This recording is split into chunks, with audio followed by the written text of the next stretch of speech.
everybody. We're back with Congresswoman Jackie Speier. You yourself in that day, 1978, were shot multiple times.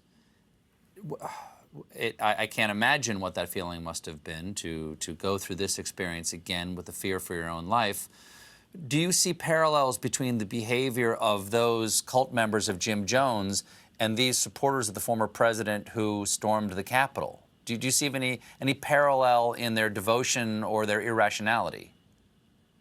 You know, Stephen, I wrote a book 2 years ago and went on a book tour, and at every single speech, the very first question or the second question was that, are there parallels between Donald Trump and Jim Jones?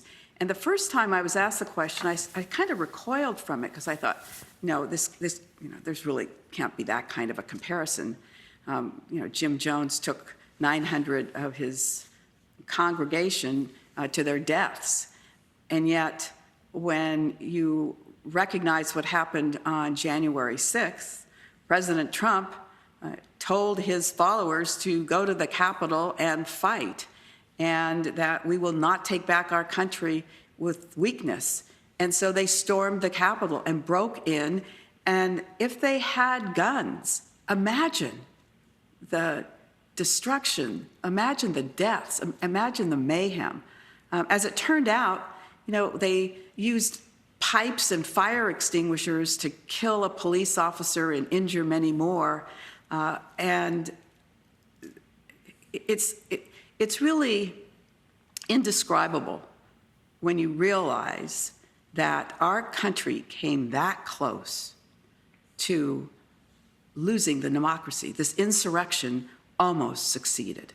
What do you say to those people who say, well, he didn't actually say, do this exactly, in much in the same way that Charlie Manson didn't actually commit the murders, his cult members did? What do you say to people like Nikki Haley who think we need to, quote, give the man a break and move on? Give the man a break.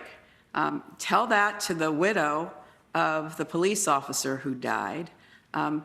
Tell that to the thousands of people, staff members who were shivering in closets throughout the Capitol.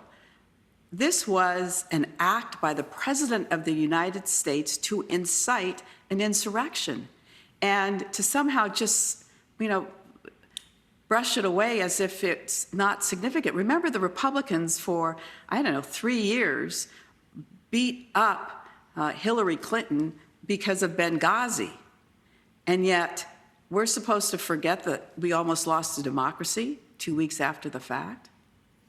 Well, Congresswoman, thank you so much for being here. Stay safe, please. Congresswoman Jackie Speier, everybody. We'll be right back.